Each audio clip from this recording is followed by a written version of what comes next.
Before I guess my name's Kapinga Diedone Mushagalusa. We are here with our leaders. They are all our leaders from this church. Or rather, those who came late did not see them. You might have seen them somewhere, but today it is special for us, HICM. And for their honor, we're really humble before their presence to showing the rest of the people who came late. They are among us, they are our leaders. They are the pastors of this church here. Amen, eh? Amen.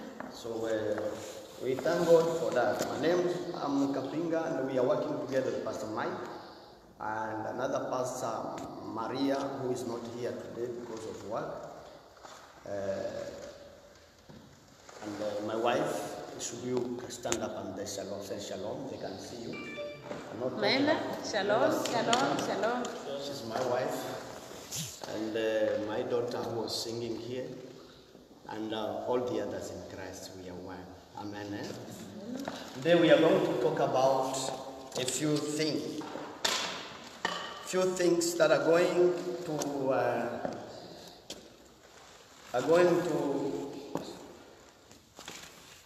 a time to challenge us, a time to inspire us in another way of our Christian life. So we are going to quickly take our Bibles without wasting our time. We begin by reading the Word of God, which is the reason why we are in this house. Amen. Eh? Amen. So we should take places and give time now for the Word. So we take the book of Hebrews. We take the book of Hebrews chapter 5. We are going to read in two books. Hebrews 5, verse 14. We start from there. Hebrews 5, and the verse says, only one verse, which is 14. Amen. Eh? And if you are there already, you begin by reading. We are only going to read in one language. First take. Amen. Eh? We keep our attention. We take the book of Hebrews chapter 5. If one will be ready to start, we'll start with the book of Ephesians 4:13.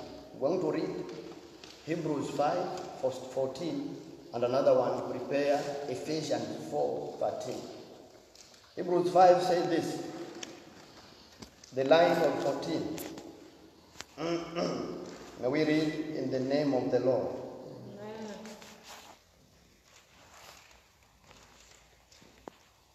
Yeah.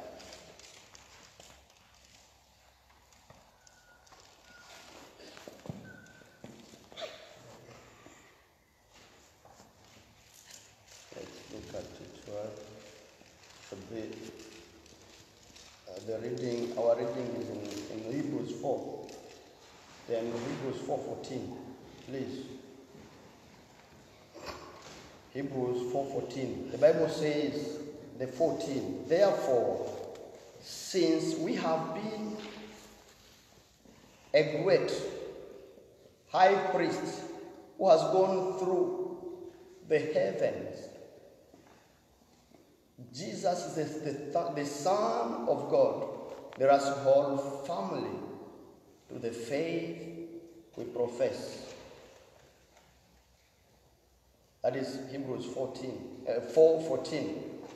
The Bible says, therefore, since we have great high priest who has gone through the heavens, Jesus, the Son of God, let us hold firmly to the faith we profess. That is only 14 we are reading in Hebrews. Pastor, are you ready to read for us in Ephesians chapter 4, 13? You are only going to stop to 16.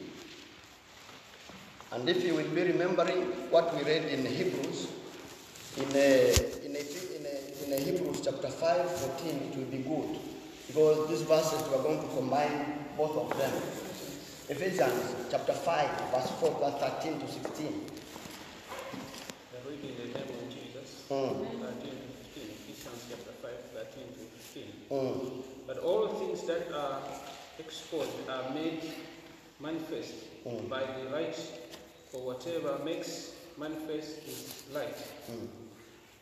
14. Therefore, he says, awake, you who sleep, arise from the dead, and Christ will give you light. 15. See then that you walk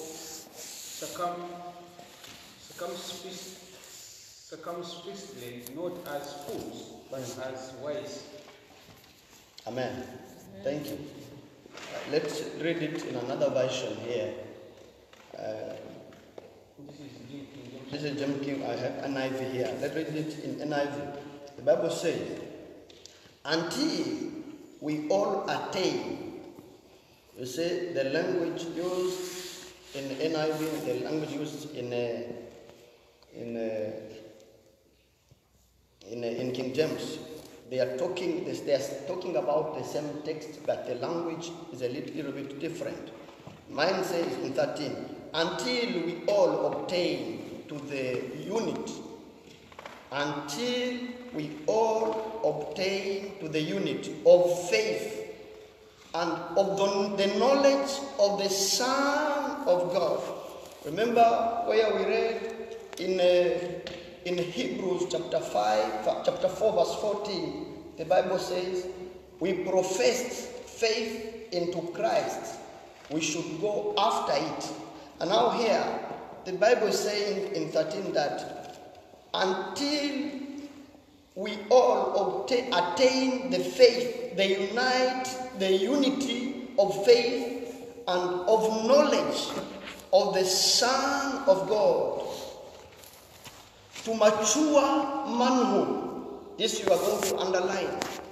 To mature manhood, to the measure of stature of the fullness of Christ, so that we may no longer be children.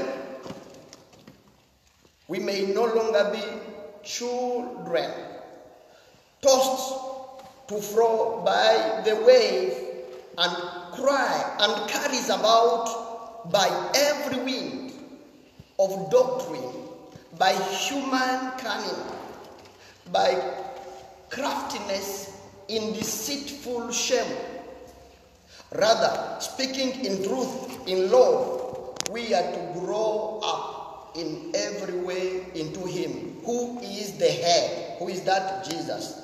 Into Christ, from whom the whole body joined, the body which is that body, the body of Christ, the church of Christ, joined and held together by every joint with which it is equipped.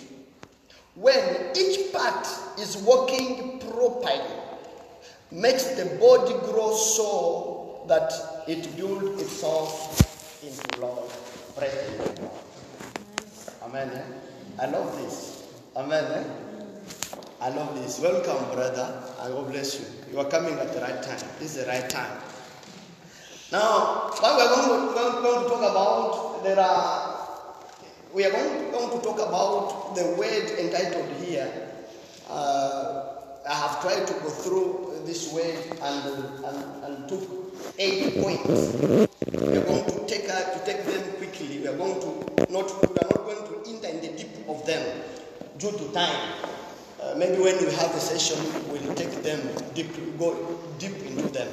But I want you to understand things that are in all 8 points, which I entitled the characteristics of a mature Christian. 8 characteristics of a mature Christian. is what we are going to talk about. Amen. Eh? So the Bible gives us many marks of the growing believers. The growing believers. The Bible gives us many aspects of a growing believer. A growing believer. What characteristics? What characterizes a grown-up believer? Because a time we read here in a certain book, we said Jesus wants people to become children, which is entitled in John chapter 3, verse 3. When he met Nicodemus, he said to him, unless you become a child, you never see the kingdom of the Lord. To be born again. That is the meaning of that word. Now here, it is like complicated. This is why this word of today it is called the grown-up me. It is saying that God is not going, not like in John chapter 3 verse 3, but now here he's going after the mature people, mature believer. And he's saying that if we are not mature, we are not qualified. Even in our society, without matureness, we are not qualified. If you are not qualified enough to take over a certain job position in the society, in church, if you are not qualified, you are not mature, it will be difficult for you to take it. I will not give you work when you are not qualified for that work. And this is what exactly we are going to see here. There is two first points that are measured. The first point, the Bible is saying that the mature believers, they are characterized by perseverance. Perseverance. This we talked about it last time. Perseverance. A mature person who is able to eat a mature meal, a hard meal, is characterized by perseverance. Last Sunday we talked much about perseverance. What is perseverance? Why perseverance? What lies into perseverance? Jesus said, he gave an example, he said himself, he went through perseverance. He persevered. What do we persevere? We persevere troubles, afflictions in life. This is what we persevere. Perseverance is all about what you go through and the way you handle it. This is perseverance. Amen. It's what we go through, how you handle it. Because at time we said, the problem exists not. This will trouble you, put you into trouble. The problem exists not, because there is a path of perseverance. When you persevere, you reach to the solution. There exists what we call problematic. We talked it under prayer yesterday. A problematic is not a problem. Hello? It is not a problem. You may have challenges together in house. You may have challenges together at school, in class. It is not a problem yet. You may have challenges together in leadership. It is not a problem. It is normal. A life without challenge, it cannot be, because challenges are not opposite of success. Challenges are not opposite of success. So challenges are part of success. Without challenges, there is no success. Otherwise, you will be stagnated. Stagnation. There is no evolution when there is no challenge. Now, a grown-up Christian is characterized by, first measure point, perseverance. The way you persevere will show people around you which way you accepted Christ. The Christian life. The way you persevere, the way you endure in other language, the way you endure conflict, the way you handle conflict by yourself, in yourself, will characterize, will say to us which decision you have, even in your marriage where you are, at the position where you are. Some of the people, when they meet challenges at their working place, they want to run away. They said, bye-bye, I will not go, I will not be able. These people, that people begin to judge. They are part of the success. In Christian life, it is the same. Without affliction, without hatred, without conflict. Not you to promote conflict, but people conflict around yourself. Because if you promote conflict yourself, you are a conflict maker. Now you enter into sin. But know that as long as you do well on your position, there will always be opposition. As long as you do well, no matter who you are, you will always pass through opposition. So now the way you take this opposition, it is what characterizes you as a mature believer. We are talking about the 8.8 characteristics of what? Of a mature believer. And the first major one that takes the first step into Christian life, it is perseverance. If somebody would come and put you a finger in your eye, the way you react to that finger into your eye, that will make a difference. We tell people who you are. That's how the pagan they do. They react in the wrong way. The behavior they show. This is what we are talking about here. It is perseverance under affliction, under conflict. When they go after you, when they attack you in one way or in another, how do you handle it? Can be in your ministry. We have been all in different leaderships where you meet people of different minds. Your mindset and not their mindset. You want to make a structure of any program, but it's not how. Maybe you are seeing where you are going, but the others will not take. They don't know where you are going. But you are the leader. What would you do? The question which is here: what do you do when you meet such challenges? They are not problems yet, but what brings them to be problem? Because they are problematic. You may analyze why these people they are behaving like this. What is the point that they are coming at this point of opposition on my side? If it needs your humbleness, go into humbleness. If it needs your communication, make it what we call a time here a smart model. That smart, it is not only in a science, it is also in theology. Theologically, a smart model, when you are smart, you can make a good plan for what is supposed to be. Communication, very important, is very important. To avoid conflict, for you to show your perseverance, you must create what we call smart model. This smart model in a Christian life, this is what shows your character. It determines that you are able to face what we call temptation. And this temptation, that the one, when you have faced them, when you draw this communication plan, and the communication with these people around hating you, showing you the bad behavior, when you communicate well with them, at times they may not understand. But of course, when you have got this assignment, we should do it. But still, what we do, we should not take the position of an owner. You are not owning. It's not ownership, but you take the position of togetherness.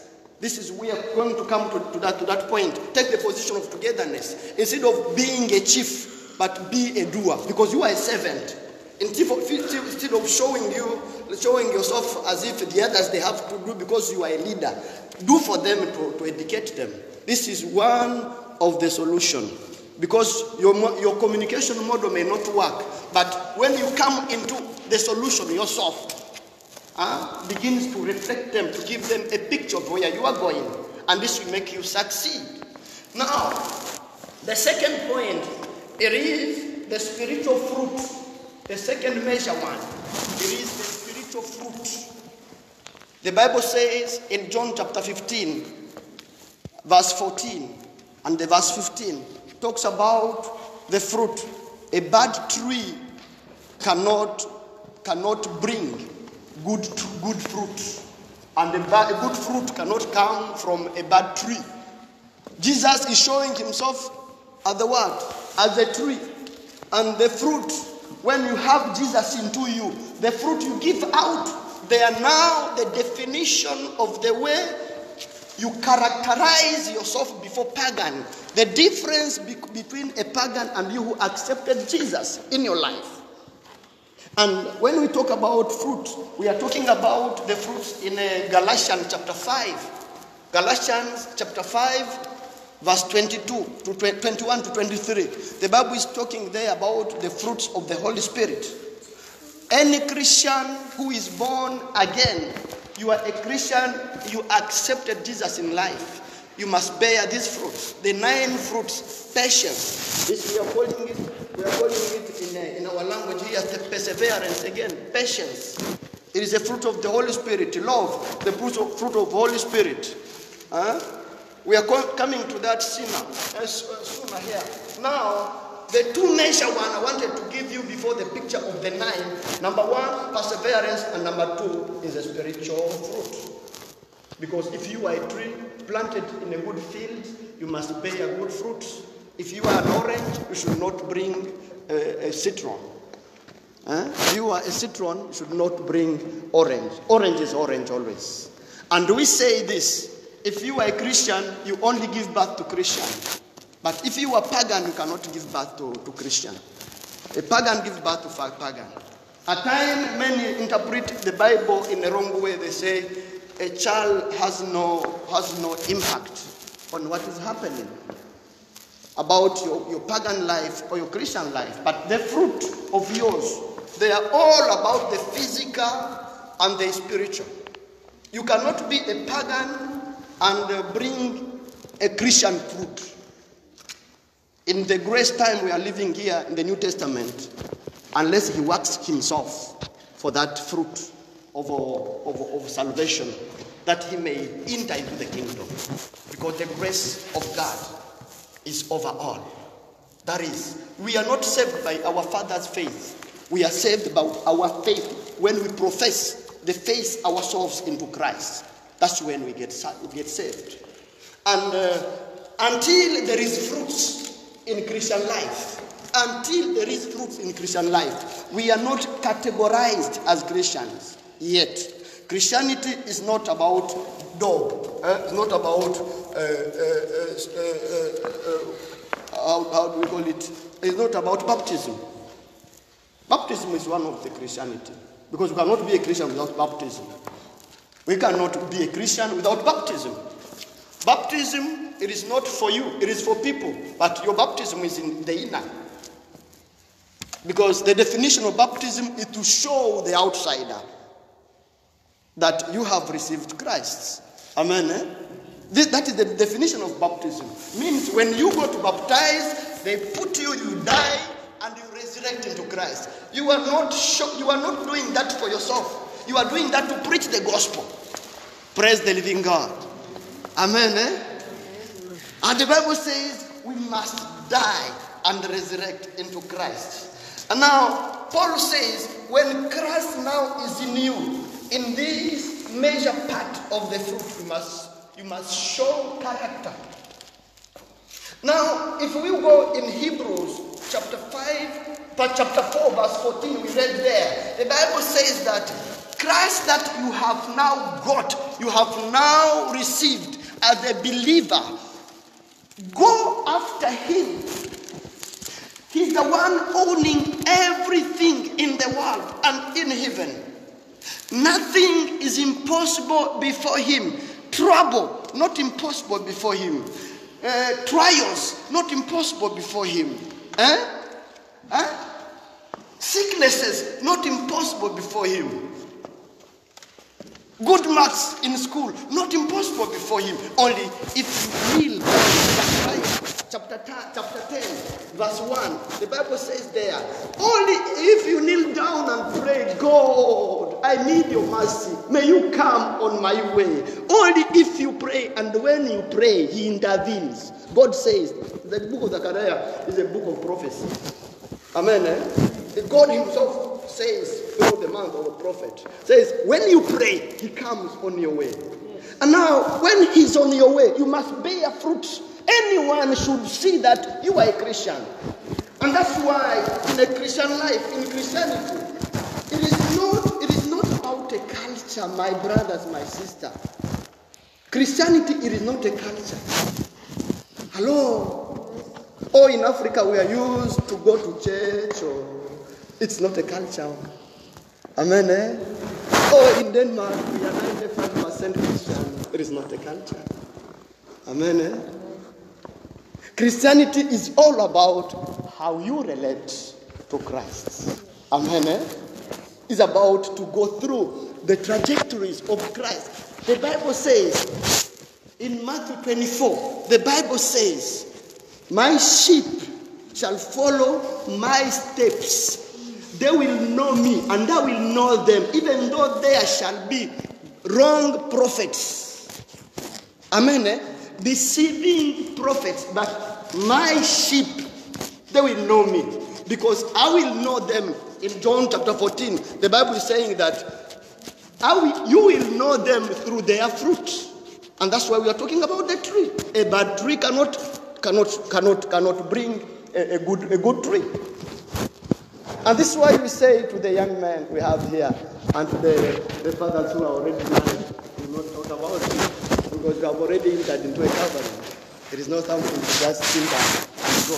Amen. Eh? But our young brothers, our young sisters who are here, when you want to go to look for anyone into your life, you are a good tree. If you now go to bring a bad tree into your life, try to imagine how will you be? Your end will be where? At times, you should not expect that will affect this bad tree by your own faith. At times, you are too weak to affect positively that tree if you bring that bad tree into your life. But Christian, it was a good idea. You were a Christian to go to marry a Christian. Gives you value. You value you Christ, and shows a good example to the others. Shalom, young men who are here. Shalom, sister. Amen. Eh? Amen. Now, the first, these were the major ones. The first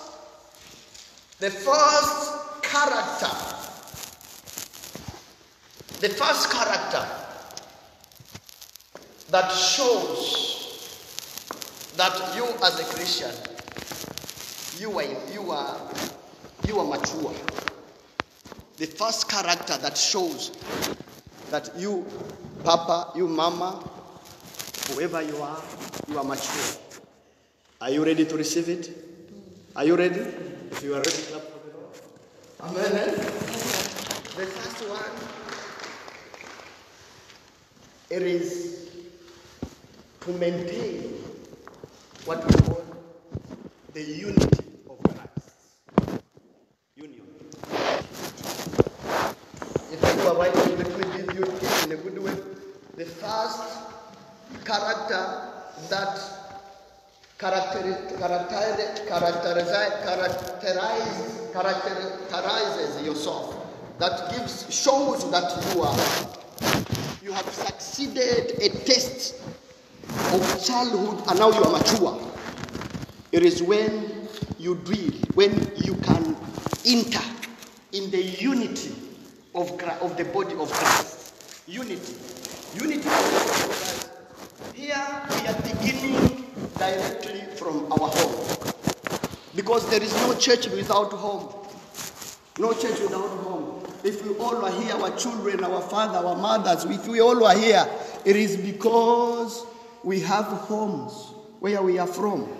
If you look into the text that we read in Ephesians chapter 4, this is in the verse 13. The verse 13 says, he did that 13. As we are 13, 13 is this. Until we attain the unity of the faith and the knowledge of the Son of God. 13. Until we obtain the unity. The obtention of the unity in the body of Christ characterizes us as mature believer. Unity. A time in our family, something can arise. A time in a society, something can arise. You are a member of this party, political party. You are a member of the other political party. You say, I'm a Venstra, I'm a socialist, I'm a socialistic, I'm a, you name it. But it is good. Denomination unite not people. We are not united by denomination, but we are united by nation. Not by denomination, but by nation. We are all Danska. We are all of Danish nation.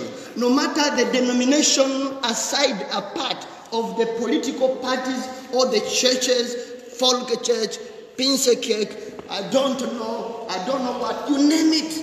We are not united by the name. Not by the political parties.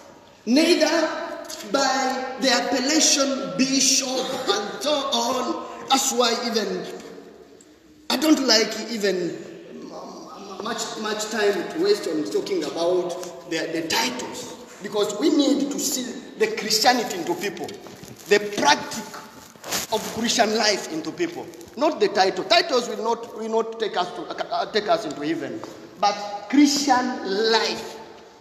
That we are talking about here. We are talking about here unity. We are defined as mature believers in church through unity, in leadership through unity. Amen. In homes through unity, in marriages through unity, at schools where we study through unity.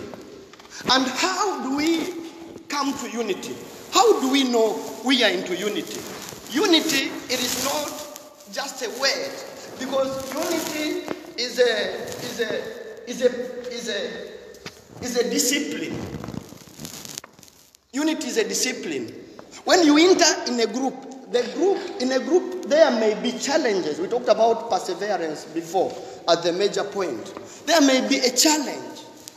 But the way you take that challenge, that will give you the path to unity or the path to split from unity. And that's why at times people who did not truly receive Jesus as their Lord and their Savior, people who are not children of God, but they are people of God, because there is people of God and there is children of God. God loves all the world. All are people of God, his nation. Amen.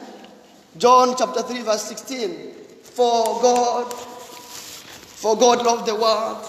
He gave his begotten Son because of you and me, for our sins. Amen. He loved all. But by now, in the New Testament, in the grace, children of God, they are those who believe in Jesus and who have grabbed the grace upon the grace. John chapter 1, verse 16.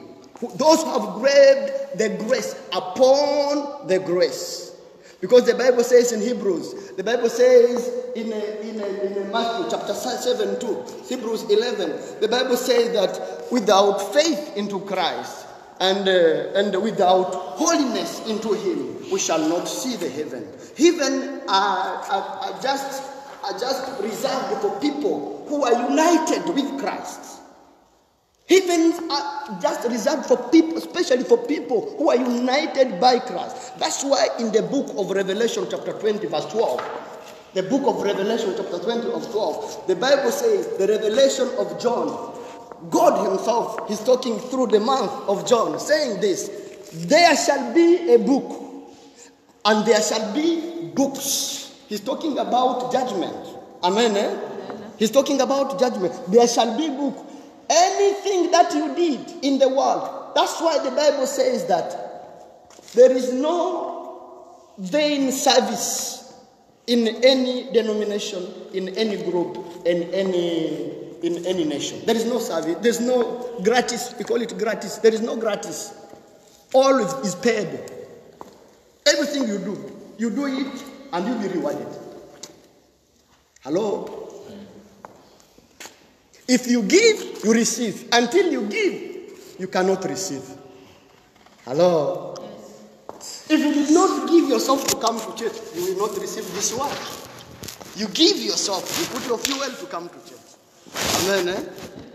Now, the Bible is talking about the unity. Those who are muchly and richly rewarded into Christian faith, they are those who dwell in the unity of Christ. Those who are united with Christ. Amen. And this is why, brothers and believers, I tell you, I argue to you like Paul says, live into unity. Unity pays. Many have failed in life, lack of unity. Many churches have splitted because of unity, lack of unity. Instead of unity, union, people coming together, they are fighting against each other. Fighting about what? About posts. They want to be this. They want them to be the pastor. They are not having ability to teach the word, to stand at the pastor. Because it needs discipline, it needs ability, it needs also studies. You cannot be a pastor without, there is no price, there is no rice without price. You pay for it. And some others, they are fighting against position, and they are not qualified for those positions.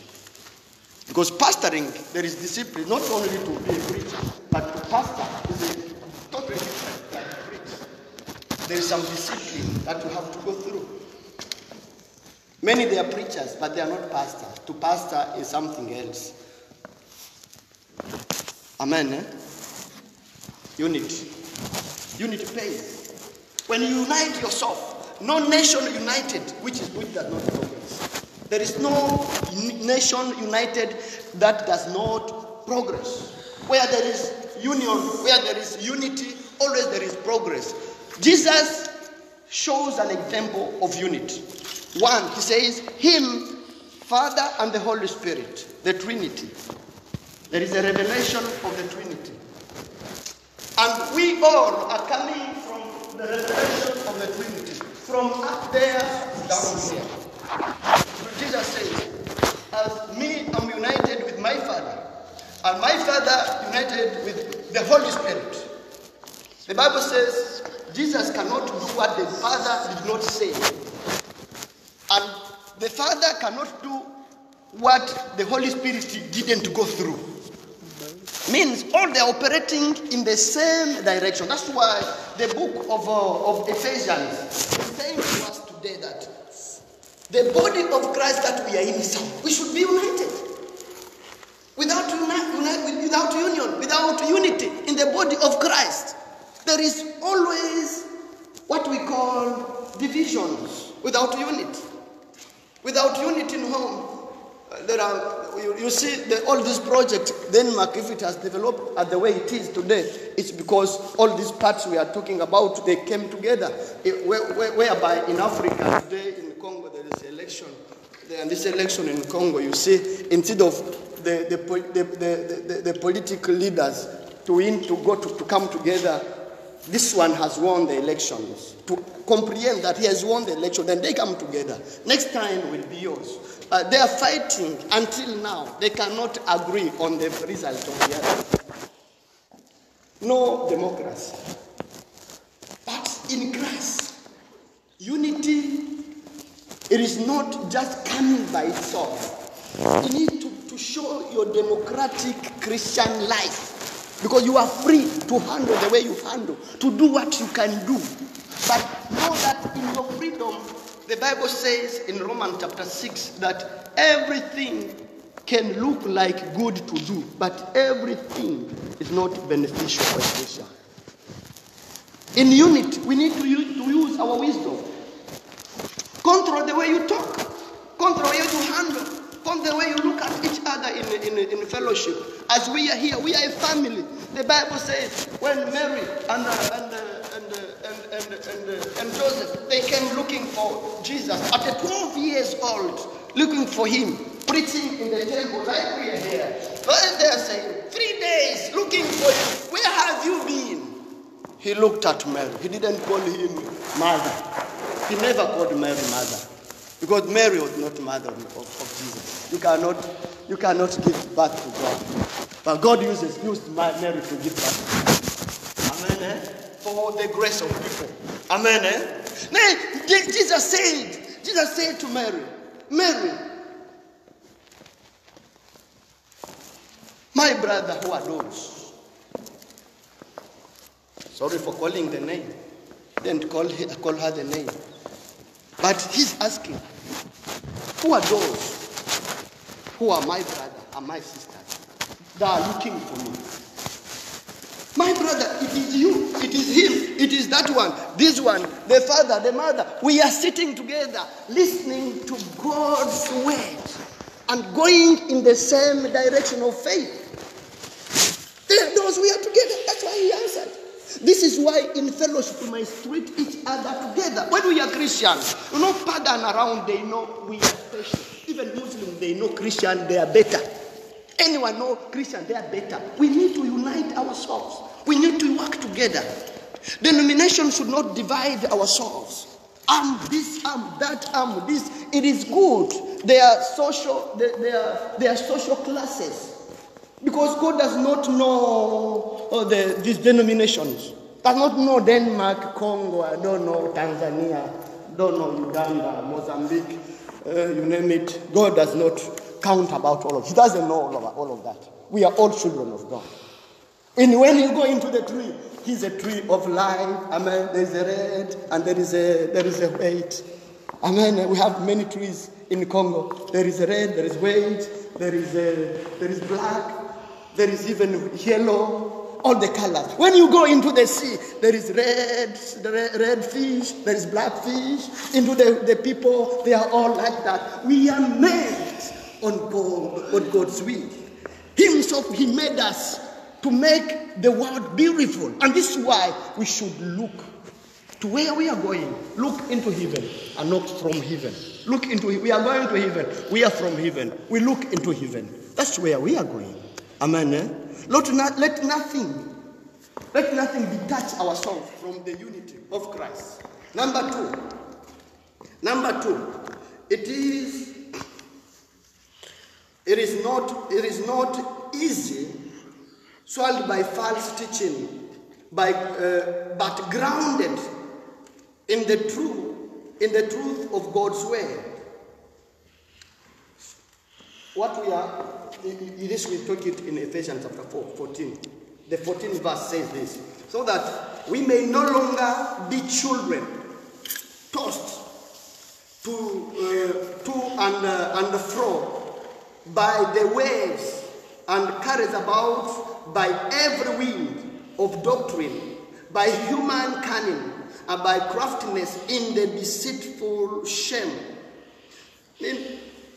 When we are grounded, we are mature people. When we are grounded, we have root. When you have root into Christ, you are not shaked by any wind. Oh, he said this. Do you know what he talked about you? Backtalking, lies. We are not people of going after that. We know where we are going. We are going to heaven. We have our vision. Our vision is to reach to many, to possible many, as God wants us to reach to. And this is why we should be people of focus, root into Christ. That's why Ephesians chapter 4, verse 14 is talking about the root, that when we are rooted into Christ, no wind. When a false prophet comes among ourselves, it is easier to recognize who is that one. Because a false prophet, the Bible says, we shall know them by their fruit. By their fruit, at the end, he may come as an angel of light into our midst, in our fellowship, in our marriages, in our homes, in our working place, in our offices. He may come as an angel of light. But at the end, you will know who he is when you root into Christ. You pray, in other words. Rooting into Christ determines that you are mature or you are not mature. This includes the life of prayer. To root into Christ, the life of prayer. You only root into Christ when you have him with you. You cannot have Christ with you when you have no prayer life. That's why a church without prayer is dead. A church without prayer is dead. When you see your pastor believers, they tell you, we don't know how to pray. When you say we have 2 days or 1 day of prayer, only for one time, 1 hour, nobody shows up. Know that you're in trouble in that church. You are in trouble. People, they are in flesh. You are preaching stones. Like John Baptist. John the Baptist, he preached stones until he got up from where he was preaching, and he went into the desert. He began crying, preaching loudly. He crying to God. He knelt down. God, the people have rejected you, but you were the one who created these stones, these trees. If they refuse you, let these trees do what? Worship you. And hearing the voice of John Baptist in the desert, do you know what happened? They came from Jordan and they wanted to now be baptized. They rejected his teaching before, and then they coming after him. That's why when we are rooting into Christ, when we root into Christ, when we focus on where we are going, Jesus brings supernaturally what we want to achieve in life. It is only when we have a prayer life in our home. Begin from our home. In church, you cannot. You see, this is my daughter. You see, you saw how she was singing beautiful. I love you, El Shaddai. She was singing beautiful. Very nice. I love when she's singing. I feel her. Oh my God. I'm blessed. Amen. You see, this man, he interprets in a very right way. He's a good interpreter. He interprets. He's a preacher of the gospel. Amen. This he cannot. In church, it is to preach. You know, is there anybody who is raising the hand up here? Because it is Sunday. Everybody has the mind that it is Sunday. We are having preaching. We are having preaching. We are having teaching. But this she's practicing here. It's from home. It is from home. If you don't do it at home, you will be a stone in church to others. Hello? Hello? Are we together? Well, number three of it. It is to root into love. Ephesians chapter 4 verse 15. The Bible says, rather speaking in truth, in love, we are to grow up in every way into him who is the head, into Christ. Amen.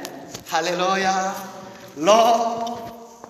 The Bible says, for God loves the world. John 3:16 is the song. He gave his begotten Son, that whoever accepts him may have life. That because of the sin and my sin, he gave us life. At times, believers, they interpret this. I'm sorry to say this. They interpret this in a wrong way. Because the Bible says God loves sinners. Proverbs. God loves sinners. He loves sinners. That's why Jesus died for us. He loves you. He loves me. He loves all of us. Amen. Amen. But what he does not do, God, what he does not do, he hates what he does. He hates sins. That's what he said in the book of Proverbs. He hates sins. He loves sinners, but he hates sins. When you commit sin, he hates the sin you are committing. He doesn't hate you. He loves you already. Because he wants you to come back to him. with your sins, to give your life to him, to become a born again. It is not a matter of which church you go inside. It is not a matter of who is your pastor, but what yourself you want into him. Amen. The Lord. Many associations, many groups. You will see in the church we have got fathers. In the Pentecostal churches, there are in the free churches, Pentecostal churches, and the other churches which are revival churches. We have got groups. I don't have much knowledge how folk churches they are classified into the church groups. But in these churches, we have got women, we have got men, we have got children, we have got youth, we have got all the groups. That's what we call ministries in the church. In other big churches, there is a pastor for youth, a pastor for children, a pastor for women, a pastor for the other groups. Amen. But when you enter into the group, at times you fail to know that it is a church or it is not a church. Where is the love of Christ? A newcomer who is coming in the church today, reaching in the church. People, they are looking at each other like demons, or like Jesus and demons. When they crossed over, they are going to the other side. They were going to the other side. When they crossed over, he met a madman. It's like there is no love in church, no love in group, no love in homes. A man and a woman eating together, they can spend the whole night without talking to each other. Are you Christian? Or you are manufacturing your life together? Are you Christian or are you pagan? When you enter in the church, you know, things that characterize us as Christian, they are obvious. They are obvious. Such as our inner being and our outer being. Our inner being and our outer being. The love of God. God that does not love only our inner. He loves also our outer. That's why in Genesis chapter 1 verse 27, Genesis 1:27, the Bible says, what did he do? He created a man on his own image. The Bible says, on God's image he created a man, Adam and Eve. We are small gods, the Bible says. Now he's saying in the verse that we read that we should live like him. Because we are small God. Which life did Jesus live on the earth? Because we are Christian. The meaning of Christian, we are Christ. Christian. Amen. Our DNA, you know the blood tests. Our DNA should match with the DNA of Christ, of God. That is, if you gave birth to a child, when your wife comes, pastor says to you, this is your child, you go to a child together, you took care of all the pregnancy and so on, and the time when he's at this age, you have taken all the care, then the time comes, something happens, you go to make a test of the blood, they tell you the child is not yours, your DNA doesn't match. What do you do?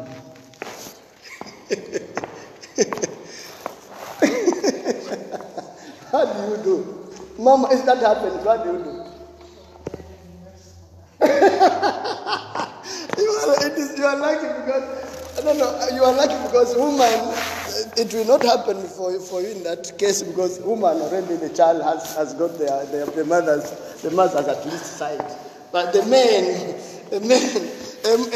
a child knows this is my mother, but a woman may know this is not his father's child, but he carries, he gives care, he gives the child. Christian life, it is not about lies. It is about proportionality. It is about the principles of Christianity. To walk like Christ. Christ lived here on the earth without lying. He didn't lie. That's why when we are in Christ, we should walk like what? Like Christ. We should walk like Christ. Many, they are in homes, they are cheating, their woman, their husband, cheating. And even this will not give you. This will not. It will not like this as a surprise for you that there are pastors who are on the pulpit and they are watching.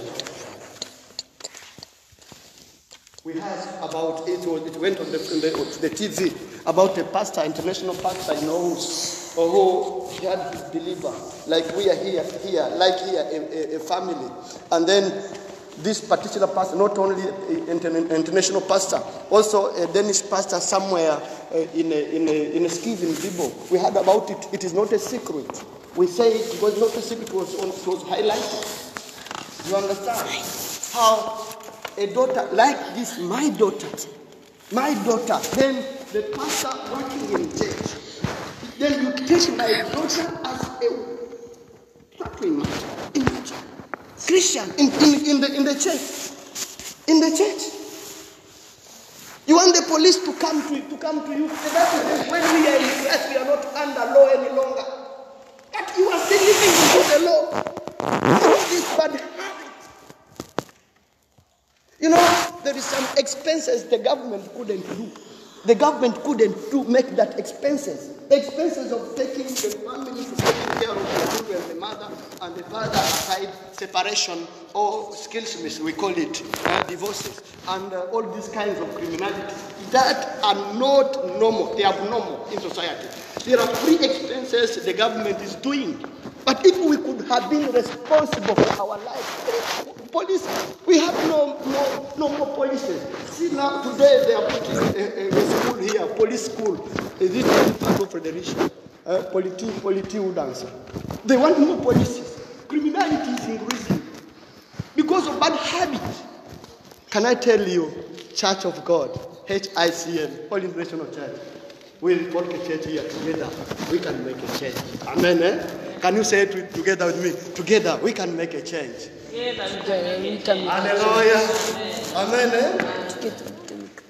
Now, we will stop to this 3 points.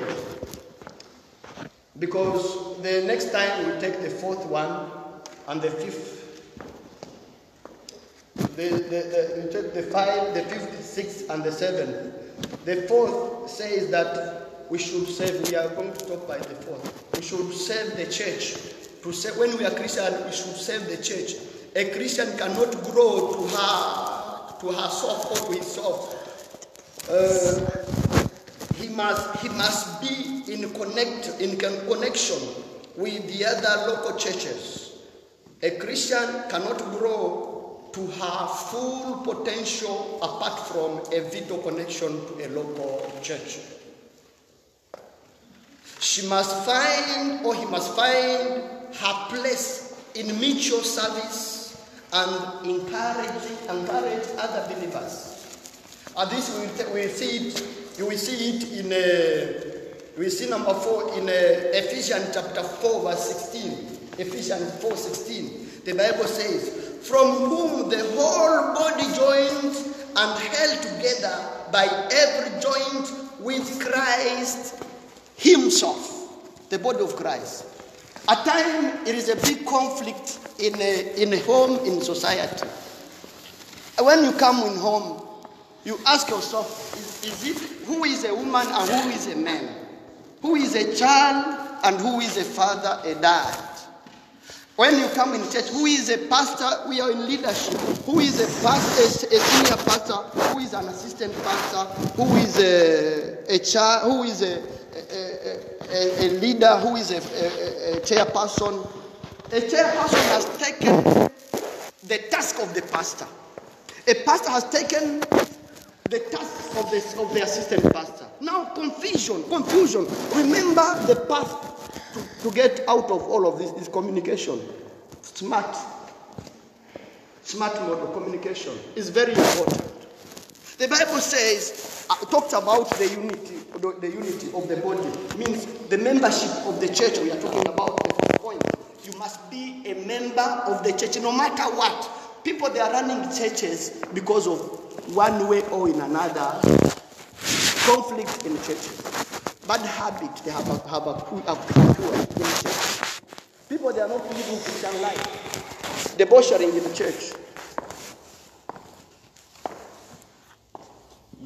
Back talking in church, lying in church. All of this we are talking about in church.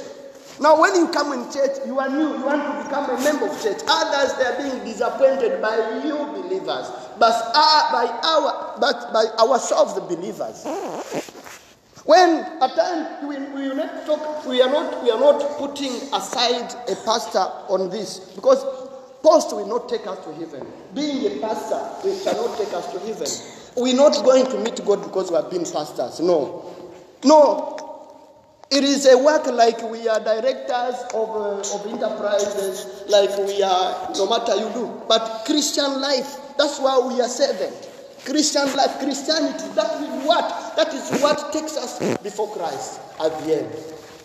Now remember we talked about in Revelation chapter 20, verse 12, that our action, the habit, shall be measured. The book of everything that you have made. You will say, no, I didn't do this. At that time, they bring you a picture, a video. God recorded it in the book. When you had yourself in your neighbor's home, cheating cheating on him, to his wife, to his husband, doing what you were doing, and you came to church, and you are still giving Holy Communion in church. You are a pastor. You are whoever you are. You are a singer, still singing, and you are in that. You have never repented. When you come before Christ, then the mirror will come before you, the video. When you say, God, I didn't do that. I was not in that. Everything is up. And they will show you even your nakedness, how you were. Which paint you did put on at that time. They'll show it to you. There is no mercy any longer. There is no mercy anymore. The mercy is here. After death, there is no mercy. It is judgment. Either you go into hell or you go into heaven. It is up to you. So we stand up.